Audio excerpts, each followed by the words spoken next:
میرے دوستوں، جیسا کہ آپ سب جانتے ہیں کہ سارے کے سارے گیدڑ ایک ہی صف میں کھڑے ہو گئے ہیں مجھے جھکانے کے لیے، مجھے ہرانے کے لیے۔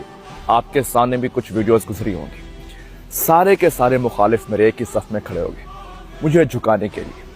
وجہ پتہ ہے کیا ہے؟ وجہ صرف ایک ہی ہے، ایک ہی وجہ ہے کہ میں یا محمد اور نعرہ حیدری کا دفاع کرتا ہوں۔ پتہ نہیں ان کو آگ لگ جاتی ہے، مخالف کان کھول کے سن۔ پتہ نہیں تم کس قسم کے مسلمان ہو، تم کیا سمجھتے ہو کہ تم میرا کچھ بگاڑ سکتے ہو؟ تم کس قسم کے مسلمان ہو؟ خدا کی قسم ساری زندگی الٹے پہ لٹک جاؤ نا اور میرے خلاف زبان کو چلاتے رہو تو میرا ایک ناخن کا ذرہ بھی نہیں بگاڑ سکتے، ایک ذرہ بھی۔ جانتے ہو کس لیے؟ کیونکہ عزت کا فیصلہ فرش والوں کے پاس نہیں، عزت کا فیصلہ عرش والے کے پاس ہے۔ پتہ نہیں تمہیں آج تک یہ بات سمجھ میں نہیں آئی کہ عزتوں کا مالک وہ ہے، وہاں سے فیصلے ہوتے ہیں۔ بدبختو، تم کیا سمجھتے ہو تم کوئی میرا کچھ بگاڑ لوگے؟ کچھ نہیں بگاڑ سکتے، کچھ بھی نہیں بگاڑ سکتے، جو کچھ کرتے رہو۔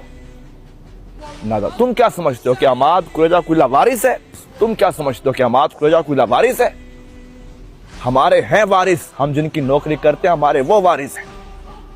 ہمارا مولا علی شیر خدا میرا وارث ہے جس کی میں نوکری کرتا ہوں۔ تمہیں کیا مجھ سے مسئلہ ہے کہ میں یا محمد کا دفاع کرتا ہوں، نعرہ حیدری کا دفاع کرتا ہوں؟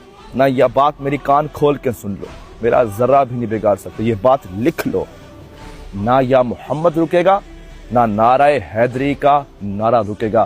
زندگی کی آخری سانس تک ہمارے جنازے بھی ایسے اٹھیں گے، نعرہ حیدری یا علی مدد۔ لا نخضع لا